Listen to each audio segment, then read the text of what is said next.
Tama ba? Pinakamasipag taong may pusang palo magtutulog sa bahay. Daniel. Yung may pusa, yung hindi kailangan ipusan. Yung talaga, pinakamasipag, in short, say, may initiative. Loisa? Para sa Sir Daniel po. Kasi, ano siya, kahit hindi po namin siya sinasabihan na maglinis, nakikita ko po siya naglilinis. Kaya, Suka. Joshua. Ako po, yung masipag nga po dito si Daniel. Kasi siya po yung nagkukusa talaga sa mga gawain bahay. Siya po yung nagsasabi sa akin yung linis. Yun po, kuya tuloy.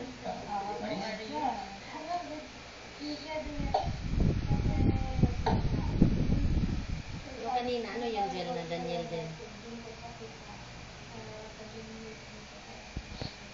Tinahan. Hindi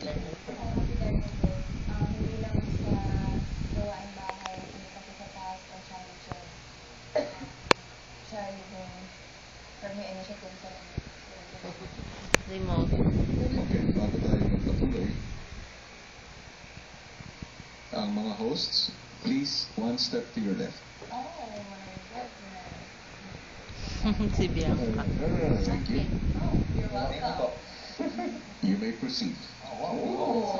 Very much yun nga, si Daniel din ang puso. Siya yung talagang may pusa sa bahay and hindi niya lang sa bahay. Ako pakialaman. Siya yung maalis. Talagang style mo po.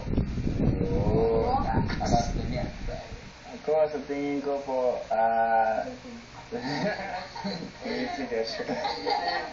si Vicky po,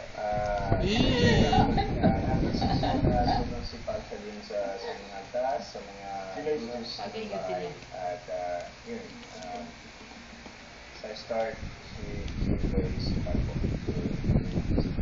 grabe si Daniel ang talaga naniniwala sa akin dito.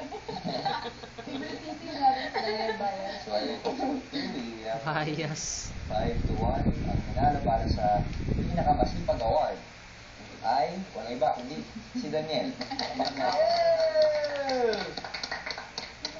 Thank you, sir. Congratulations!